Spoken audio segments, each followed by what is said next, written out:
হায়াত মৌতের মালিক আল্লাহ, ন্যূনতম সিকিউরিটি নিয়ে চলাও হলো সুন্নাহ।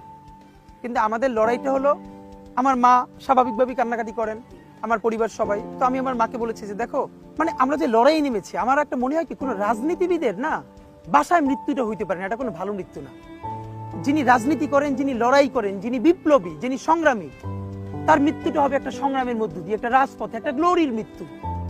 আমি তো ভীষণভাবে প্রত্যাশা করি, আমি ছোটবেলা থেকে এই স্বপ্নটা দেখি, অনেক জায়গায় বলেছি, যে একটা তুমুল মিছিল হচ্ছে অন্যায়ের বিরুদ্ধে, সেই মিছিলের সামনে আমি আছি, কোনো একটা বুলেট এসে আমার বুকটা হয়তো বিদ্ধ করে দিয়েছে, এবং সেই মিছিলে আমি হাসতে হাসতে আমি শহীদ হয়ে গেছি। এবং সবাই যখন মৃত্যুটাকে ভীষণ ভয় পায়, আমি তখন হাসতে হাসতে আল্লাহর কাছে ভীষণ সন্তুষ্টি নিয়ে পৌঁছতে চাই যে আমি একটা ন্যূনতম ওই জীবনটা লিড করতে পারলাম, যে আমি একটা ইনসাফের হাসি নিয়ে আমি আমার আল্লাহর কাছে পৌঁছতে চাই।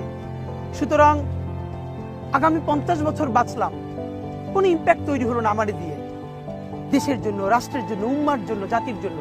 কিন্তু আমি ধরেন 5 বছর বাঁচলাম, সেটার মধ্য দিয়ে যদি আগামী 50 বছরের ইম্প্যাক্ট তৈরি হয়, তাহলে অনেকদিন বেঁচে থাকায় কি সাফল্যের বলেন?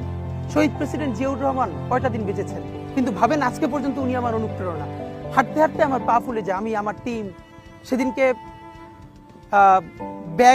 ব্যাগের মধ্যে জুতো নিয়ে তারপরে একটা শপিং মলে ঘুরছিলাম, মানে পা ফুলে গেছে, পা জুতোয় ঢুকাতে পারছিলাম না। তো জিয়াউর রহমানের একটা ওনার গল্প মনে পড়ছিল, যিনি মাইলকে মাইল যখন হাঁটতেন, ওনার সাথে স্টাফদের পা ফুলে যেত, কিন্তু ওনার তো আর্মি ট্রেনিং আছে। তখন তাকে বলতো, স্যার আপনার তো আর্মি ট্রেনিং, আমরা তো আর পারি না। এই জন্য ওনাকে মানুষ রাখাল রাজা বলতো।